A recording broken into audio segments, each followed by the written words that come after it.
नमस्कार साथियों, मैं हरिओम पांडे आप सभी का स्वागत करता हूं। हम लोग आज जियोग्राफी के क्वेश्चन सॉल्व करने जा रहे हैं जो कि बीओ परीक्षा के लिए मोस्टली इम्पोर्टेंट है। तो आइए शुरू करते हैं। पहला क्वेश्चन, पहले क्वेश्चन में हम देखते हैं। क्वेश्चन कह रहा है महाद्वीपों के बारे में निम्नलिखित कथनों पर विचार करें। क्वेश्चन क्या कह रहा है? महाद्वीपों के बारे में निम्नलिखित कथनों पर विचार करें। कथन आजकल परीक्षा में ऐसे ही प्रश्न आने लगे हैं, तो उसी को ध्यान में रखते हुए हम उसी टाइप से क्वेश्चन को सॉल्व करेंगे जो हमारे परीक्षा के लिए यूजफुल हो और परीक्षा के तरीकों से मैच करते हैं। पहला पॉइंट है, एशिया पृथ्वी के कुल ज़मीनी हिस्से का लगभग 30% है। तो जैसा कि हम सभी जानते हैं महाद्वीप के बारे में पूछ रहा है, तो महाद्वीप की संख्या कितनी है? 7। पूरे विश्व में महाद्वीपों की संख्या कितनी है? 7।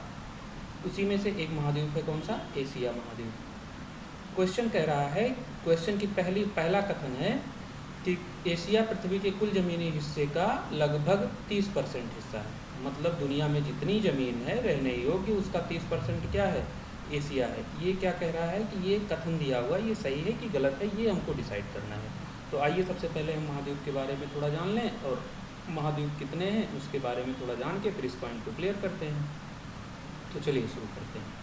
हम यहाँ पे 7 कॉन्टिनेंट देख रहे हैं, जिसमें से हम एरिया वाइज अगर डिसाइड करें क्रम से, तो फर्स्ट पे कौन सा आता है? एशिया। मतलब सबसे बड़ा महाद्वीप कौन सा है? एशिया, जो कि पूरी एरिया का कितना परसेंट है? लगभग 30%। कितना? लगभग 30%। तो हमारा कथन कह यही रहा है, लेकिन इसके साथ हम ये सातों भी क्लियर कर लेते हैं। कितनी एरिया कौन सा कवर कर रहा है? मान लीजिए एशिया ना पूछ के कुछ और पूछ लेता है। इसके साथ हम इसमें जान लेते हैं कितनी कंट्रीज होंगी लगभग। तो 48 से 50 कंट्रीज होंगी। इसमें एशिया महाद्वीप में हम बात कर रहे हैं एशिया महाद्वीप की। तो एशिया महाद्वीप पूरी विश्व का कितने परसेंट है? 30% हिस्सा कवर करता है। इसमें कितनी कंट्रीज होंगी? 48 से 50 कंट्रीज होंगी। और इसके साथ इसमें टोटल पॉपुलेशन कितनी होगी? तो लगभग 486 करोड़ पॉपुलेशन होगी। मतलब पॉपुलेशन के हिसाब से भी एशिया सबसे बड़ा है और एरिया के हिसाब से भी सबसे बड़ा है। ठीक है, तो फर्स्ट पे कौन सा है? एशिया। सेकेंड नंबर पे हम बात करते हैं, तो दूसरा सबसे बड़ा महाद्वीप कौन सा है? वो है अफ्रीका महाद्वीप। अफ्रीका महाद्वीप की एरिया की बात करें तो इसकी एरिया है टोटल 20.4%। किसका? पूरे वर्ल्ड का। पूरे वर्ल्ड की ज़मीन का कितना ज़मीन अफ्रीका के पास है? 20.4%। और अगर कंट्री की बात करें तो इसके पास है सबसे ज़्यादा कितनी कंट्री? 54 कंट्री। अप्रॉक्स है 54 कंट्रीज किसके पास? तो सबसे ज़्यादा कंट्री किसके पास है? अफ्रीका के पास। सबसे ज़्यादा एरिया किसके पास है? एशिया के पास। सबसे ज़्यादा पॉपुलेशन किसके पास है? एशिया के पास। बात करें अफ्रीका की पॉपुलेशन की, तो अफ्रीका की पॉपुलेशन है 158 करोड़। कितना? 158 करोड़। थर्ड नंबर पे बात करते हैं, तो थर्ड नंबर पे आता है नॉर्थ अमेरिका। नॉर्थ अमेरिका मतलब उत्तरी अमेरिका, जहाँ वाशिंगटन डीसी है। संयुक्त राज्य अमेरिका जिसको बोला जाता है, ये टोटल एरिया संयुक्त राज्य अमेरिका में आती है। उसमें से 2 अमेरिका है, नॉर्थ अमेरिका और साउथ अमेरिका। तो नॉर्थ अमेरिका तीसरे नंबर पे पॉपुलेशन एरिया के हिसाब से आता है। इसकी एरिया लगभग अप्रॉक्स होगी 16.5%। टोटल एरिया की कितनी है? 16.5%। और अगर बात करें इसके कंट्रीज़ की, तो 23 कंट्रीज हैं। 23 कंट्रीज हैं। ये छोटे छोटे इन सब को लेके 23 कंट्रीज। और पॉपुलेशन की बात करें तो पॉपुलेशन इनकी है 62 करोड़। फोर्थ नंबर पे आता है साउथ अमेरिका। साउथ अमेरिका इसकी एरिया की बात करें तो इसकी एरिया है टोटल वर्ल्ड की कितनी? 12%। और कंट्रीज की बात करें तो इसके पास है 12 कंट्री। और अगर बात करें पॉपुलेशन की, तो इसकी पॉपुलेशन है 44 करोड़। ठीक, यहाँ तक क्लियर? बात करते हैं 5वें नंबर पे कौन सा महाद्वीप आता है एरिया के हिसाब से? तो 5वें नंबर पे आता है अंटार्कटिका। ये ध्यान देने वाला पॉइंट है। यहाँ पर 5वें नंबर पे कौन सा है? अंटार्कटिका, जो कि एरिया कितना कवर करता है? 9.2%। और अगर बात करें इसके पॉपुलेशन की या इसके कंट्रीज़ की, तो यहाँ पर 0 कंट्रीज़ हैं, 0 पॉपुलेशन है। इसका यूज केवल और केवल किसके लिए होता है? वैज्ञानिक शोधों के लिए इसका प्रयोग किया जाता है। ठीक है, क्योंकि ये बर्फ से ढका रहता है इसलिए यहाँ पर कोई मानव क्षेत्र नहीं है। यहाँ पर सिर्फ और सिर्फ बहुत से देशों के क्या बने हैं, वैज्ञानिक शोध केंद्र बने हुए हैं। एरिया कितना कवर करता है टोटल वर्ल्ड का, 9.2%। ठीक है, बात करते हैं 6 पे, तो 6 नंबर पे आता है यूरोप। 6 नंबर पे यूरोप, जिसकी बात करें हम एरिया की तो 6.8%, टोटल वर्ल्ड का 6.8%। बात करें कंट्रीज़ की तो 44 कंट्रीज़ कवर करता है ये कौन सा, यूरोप।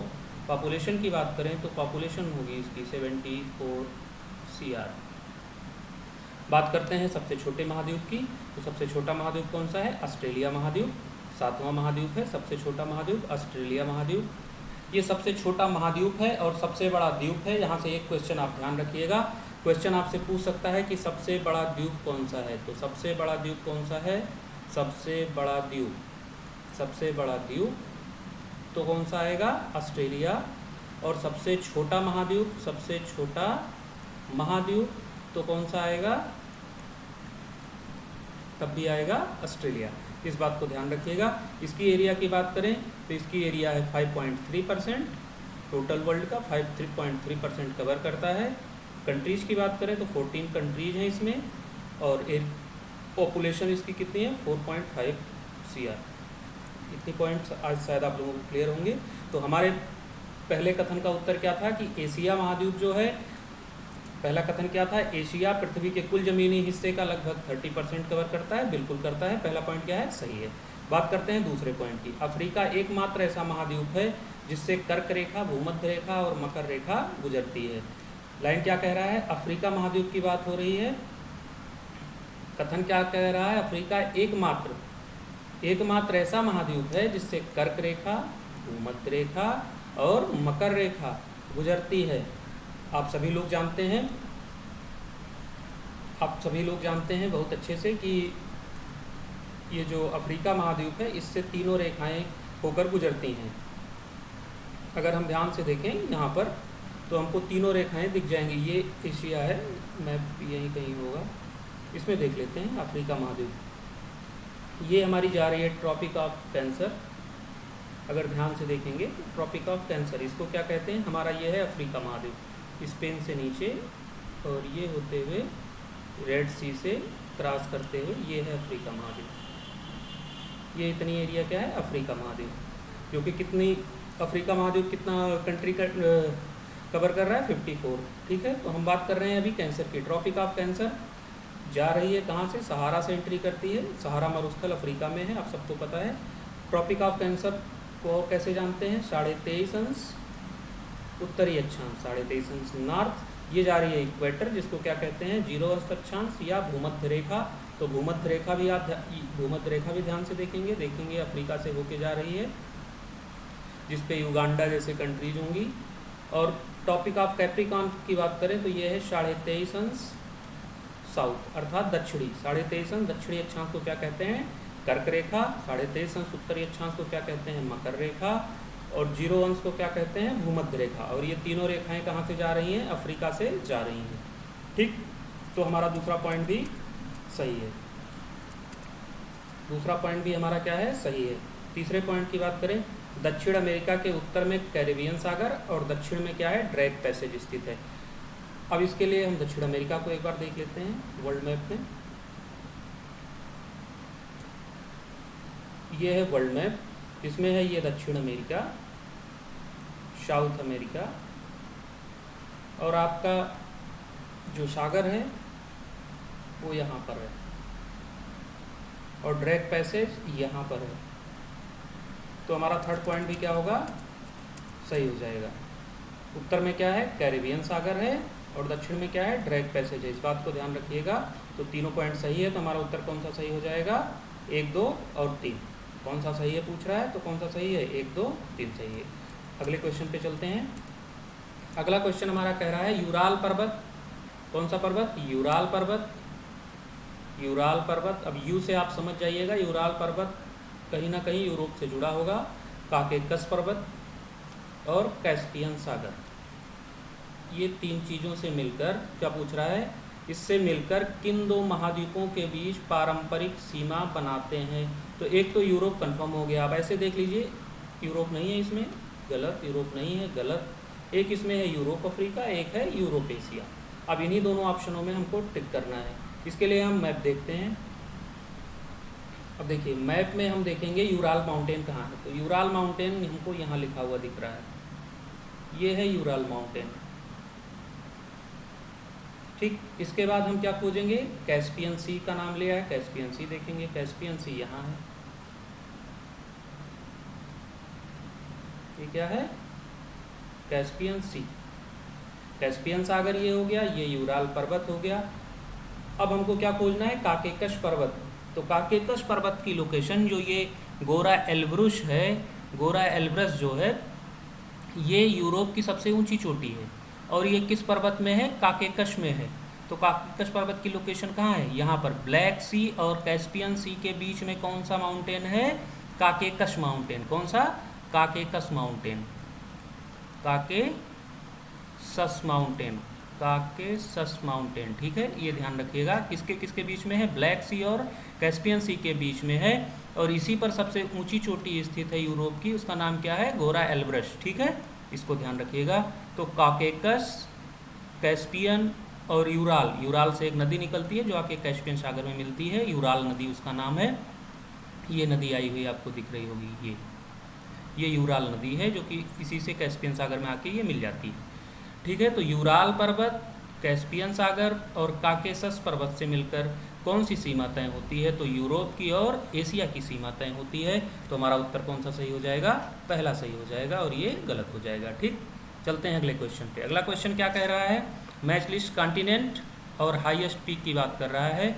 ये कॉन्टिनेंट दिया हुआ है, क्वेश्चन क्या कह रहा है कि महाद्वीप और उसकी सबसे ऊंची चोटी, दोनों दो लिस्ट में दी हैं। आप लोग पेपर देते होंगे, क्वेश्चन सेट देखते होंगे, इस टाइप के प्रश्न परीक्षाओं में ज़्यादातर पूछे जाने लगे हैं। इसलिए हमारी कोशिश यही रहेगी कि हम ऐसे ही प्रश्नों का अभ्यास करें जैसे कि परीक्षा में हमको देखने को मिलते हैं।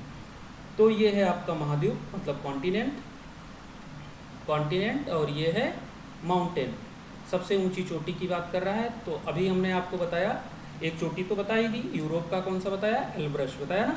यूरोप की सबसे ऊंची चोटी कौन सी है, एल्ब्रस, एल्ब्रस किस पे है, काकेशस पे, काकेशस पे है। ठीक है, अब यहाँ पूछ क्या ये रहा है, उत्तरी अमेरिका, दक्षिणी अमेरिका, अंटार्कटिका और ऑस्ट्रेलिया। उत्तर दिया है mount Kosciuszko, mount Vinson, mount Aconcagua, mount McKinley. देखिए ये नॉर्मल सी चीज़ें हैं, ये सब आपको तैयार होनी चाहिए। आइए मैप से देख लेते हैं, 7 महाद्वीप हैं तो 7 ऊंची चोटियाँ होंगी। आइए सातों को देख लेते हैं। ये देखिए मैप में आपको कायदे से दिख रहा है। सबसे पहले एक नंबर पे आता है एशिया। एशिया की सबसे हाईएस्ट चोटी कौन सी है, माउंट एवरेस्ट, जो कि कहाँ है, नेपाल चाइना या नेपाल तिब्बत बॉर्डर पर है। इस बात को भी ध्यान रखिएगा। हिमालय की चोटी है कौन सी, माउंट एवरेस्ट, जो कि सबसे ऊंची है।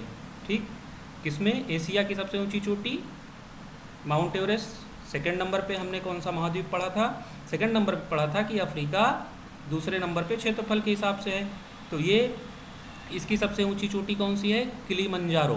कौन सी, किलीमंजारो, माउंट किलीमंजारो अफ्रीका की सबसे ऊंची चोटी है, जो कि कहाँ पे है, तंजानिया में। कहाँ, तंजानिया, ये ध्यान रखिएगा, तंजानिया में है अफ्रीका, और अफ्रीका में है तंजानिया, और तंजानिया में है सबसे ऊंची चोटी कौन सी, किलीमंजारो। तो अफ्रीका की सबसे ऊंची चोटी कौन सी हो गई, किलीमंजारो। हाइट कितनी है, 5895 मीटर। थर्ड नंबर पे बात करते हैं नॉर्थ अमेरिका की। थर्ड नंबर पे नॉर्थ अमेरिका था। हम क्रम से ही पढ़ेंगे जिससे कि हम पढ़ते समय हमको एक साथ ही सारे व्यवस्थित उत्तरों की जानकारी होते रहे। फर्स्ट पे एशिया, सेकंड पे अफ्रीका, थर्ड पे नॉर्थ अमेरिका। इसकी सबसे ऊंची चोटी है डेनली, या डेनली को ही क्या कहते हैं, डेनली को ही कहते हैं माउंट मैकिनले। इसी को ही क्या कहते हैं, माउंट मैकिनले। डेनली को क्या कहते हैं, माउंट मैकिनले। इसको ध्यान रखिएगा, इसी का ही नाम क्या है, माउंट मैकिनले। ये माउंट है, ये इसकी चोटी है डेनली। तो माउंट मैकिनले सबसे ऊंचा माउंटेन है किसका, नॉर्थ अमेरिका का, जो कि कहाँ है, अलास्का में, अलास्का द्वीप समूह में। और अलास्का कहाँ है, नॉर्थ अमेरिका में। ठीक है, फोर्थ नंबर पे बात करेंगे साउथ अमेरिका की। अब चूंकि ये देखिए आप क्रम देखेंगे तो इन्होंने इसको 2 दे रखा है, इसको 3 दे रखा है, तो इन्होंने इस हाइट के हिसाब से दिया है। हम जिस क्रम में महाद्वीप को पढ़े हैं उसी क्रम में इसको पढ़ते हुए चल रहे हैं। साउथ अमेरिका की सबसे ऊंची चोटी एकांगुआ है। कौन सी? माउंट एकांगुआ है। ध्यान से देखिएगा, इसकी हाइट कितनी है? 6961 मीटर। और ये कहाँ है? अर्जेंटीना में है। कहाँ है? अर्जेंटीना में। यहाँ पर अर्जेंटीना में कौन सी चोटी है? माउंट एकांगुआ। फिफ्थ नंबर पे बात करेंगे अंटार्कटिका की। तो अंटार्कटिका में कौन सा माउंटेन है? Vinson Massif, mountain Vinson Massif, इसको ध्यान रखिएगा। आते हैं 6 नंबर पे। 6 नंबर पे यूरोप है। यूरोप की सबसे ऊंची चोटी अभी आप लोगों ने देखा कौन सी है? एल्बरस है। एल्बरस कहाँ है? कासेसस पर्वत पे है। ठीक है। और 7 नंबर पे बात करें तो माउंट कोसिस्को जो है, अब यहाँ पर देखिए आपको 2 माउंटेन दिख रहे हैं। एक दिख रहा है पुनागजाया और एक माउंट कोसिस्को। तो ये जो माउंट कोसिस्को है ये ऑस्ट्रेलिया महाद्वीप की मुख्य भूमि पर है, इसीलिए मुख्य भूमि पर सबसे ऊंची चोटी कौन सी मानी जाएगी? देखिए लिखा है मेन रेंज, लिखा है ना। तो मेन रेंज में कौन सी है? माउंट कोसिस्को। और अगर पूरे की बात की जाए तो ये एक आता है न्यू गिनिया इंडोनेशिया में, जो कि पुनागजाया है। ये भी ऑस्ट्रेलिया महाद्वीप में ही आता है, लेकिन ये ऑस्ट्रेलिया की मुख्य भूमि पे नहीं है। इसीलिए ऑस्ट्रेलिया की मुख्य पर्वत चोटी, सबसे ऊंची पर्वत चोटी कौन सी मानी जाती है? माउंट कोसिस्को। ठीक है, इतना ध्यान आ गया। चलिए देखते हैं हमारे प्रश्न में क्या पूछा है। प्रश्न पूछ रहा है उत्तरी अमेरिका। तो उत्तरी अमेरिका में अभी हम लोगों ने पढ़ा कौन सी? डेनिले, जिसको क्या कहते हैं? माउंट मैकिनले, जो कि कहाँ है? अलास्का में है। ठीक। दक्षिणी अमेरिका में अभी हम लोगों ने पढ़ा कौन सा? माउंट एकांगुआ। एकांगुआ कहाँ है? अर्जेंटीना में है। अंटार्कटिका की बात करें तो अंटार्कटिका में हमने पढ़ा कौन सा mountain? Mountain Vinson Massif, mountain Vinson Massif, जो कि मुख्य अंटार्कटिका महाद्वीप पे ही है। अब बचा हुआ है माउंट कोसिस्को, ऑस्ट्रेलिया में है। अभी इसके बारे में हम लोगों ने एक और पढ़ा कि ऑस्ट्रेलिया की मुख्य भूमि पे कौन सा है? माउंट कोसिस्को। तो इसका उत्तर देख लेते हैं। फर्स्ट का कौन सा है? डी है। सेकंड का क्या है? सी है। थर्ड का कौन सा है? थर्ड का बी है। और फोर्थ का क्या है? ए है। जो भी ऑप्शन सही होगा वो यही होगा। तो देखते हैं ए सी बी डी। नहीं, फर्स्ट का हमको क्या खोजना है? डी। ये गलत हो गया, ये गलत हो गया। फर्स्ट का डी इसमें है, सेकंड पे सी, ये भी गलत हो गया। तो सही कौन सा होगा? फर्स्ट का डी, सेकंड का सी, थर्ड का बी, फोर्थ का ए। ऑप्शन ए सही हो गया। आइए चलते हैं अगले क्वेश्चन पे। अगला क्वेश्चन क्या कह रहा है? Which of the following states, किसकी बात कर रहा है? स्टेट की। स्टेट्स का मतलब जल संधियों की बात कर रहा है। Separates Asia from north America, मतलब पूछ रहा है कौन सी जल संधि ऐसी है? क्या? कौन सी जल संधि ऐसी है जो एशिया को और उत्तरी अमेरिका को अलग करती है? मतलब कौन सी ऐसी जल संधि है जो एशिया और उत्तरी अमेरिका के बीच में है? या जोड़ती है या अलग करती है, बात दोनों सेम है। मतलब जहाँ ये और ये है, इसके बीच में क्या है जो इसको जोड़ रही है या इसको अलग कर रही है? ठीक है। इसमें 4 जल संधियाँ दी हैं। जल संधियाँ इंपॉर्टेंट हैं। आजकल हॉर्मुज स्ट्रेट चल रहा है चर्चा में, आप ध्यान रखिएगा। तो जल संधियों की बात करें तो बहुत सारी, ढेर सारी जल संधियाँ हैं, जो जिसमें से बहुत सी इंपॉर्टेंट बहुत ज़्यादा हैं। जैसे कि हम लोग इसके पहले हॉर्मुज नहीं जानते थे, देखिए आवश्यकता पड़ी, आज आए दिन हॉर्मुज की चर्चा होती रहती है। उसी तरह है मलक्का जल संधि, बेरिंग जल संधि, कुक जल संधि, जिब्राल्टर जल संधि। आइए सबसे पहले देखते हैं कौन कौन सी जल संधियाँ कहाँ कहाँ हैं, इससे हमारा ऑप्शन तुरंत स्पष्ट हो जाएगा। तो ठीक है, सबसे पहले कौन सी जल संधि थी? मलक्का जल संधि। मलक्का जल संधि की स्थिति कहाँ है? यहाँ पर है, एशिया में है। ये सिंगापुर और मलेशिया के बीच से जा रही है कौन सी जल संधि? मलक्का जल संधि। अगर कोई स्पष्ट मैप हो तो आपको क्लियर हो। ये जो जल संधि आपको दिख रही है, यहाँ से जो जा रही है ये जल संधि, ये जल संधि कौन सी होगी? स्टेट ऑफ मलक्का, जो सिंगापुर और मलेशिया से होके जा रही है। कौन सी? ठीक। इसके बाद हमारी अगली जल संधि है, मलक्का हमने देख लिया, ये नहीं कर रही है हमारी उस प्रश्न को सेटिस्फाइड। अगली क्या है? बेरिंग जल संधि। बेरिंग जल संधि यहाँ दिखाया हुआ है ये। अब बात करते हैं ये क्या है? ये रसिया का पार्ट है।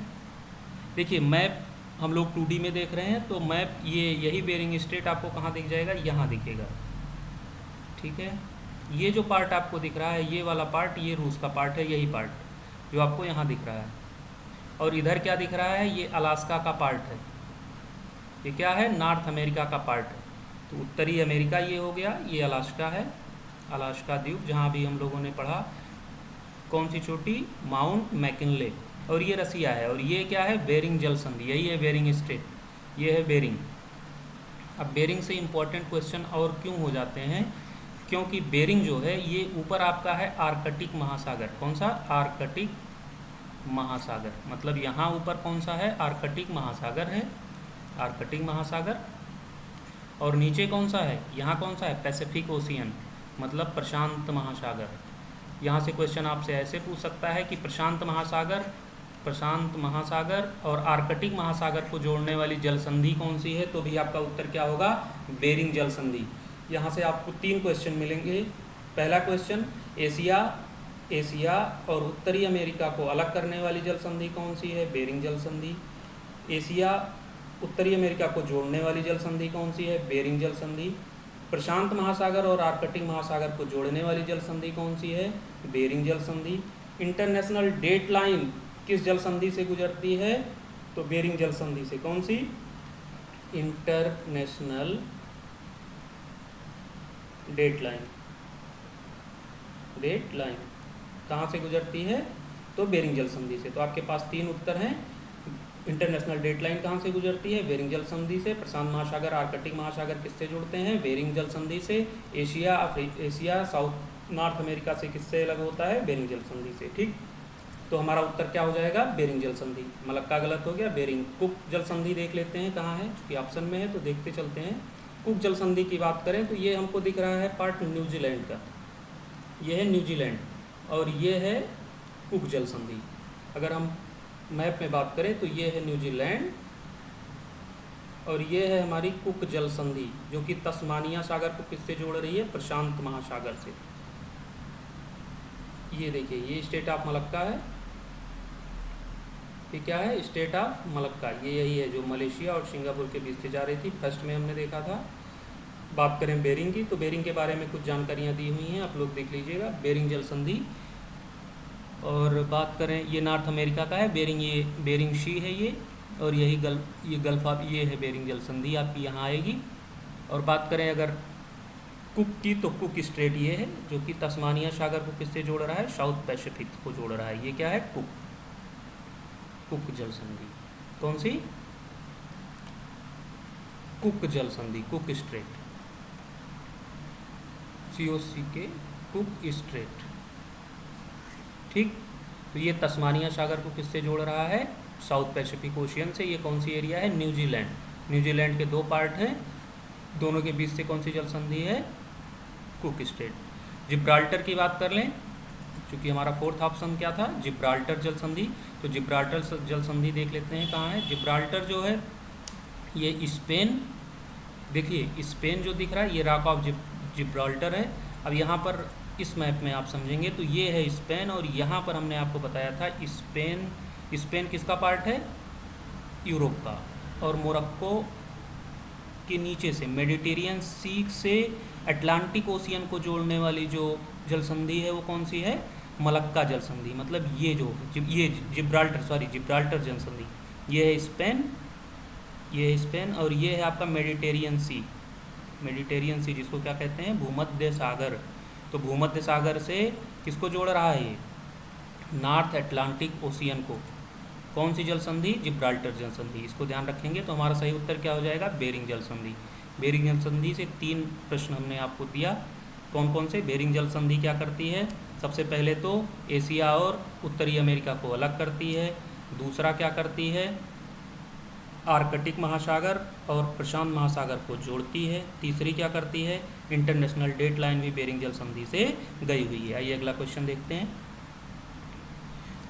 अगला क्वेश्चन है, कौन सा महाद्वीप पूरी तरह से अस्थायी मानव बसावट से रहित एक अंतर्राष्ट्रीय संधि प्रणाली के तहत शासित है। अब देखिए, अभी हम जब पढ़ रहे थे यूरोप पे हैं, चूँकि हमने कंट्री पढ़ी थी। यूरोप में कितनी कंट्री पढ़ी थी, यूरोप में हमने कंट्री पढ़ी थी 44 कंट्रीज।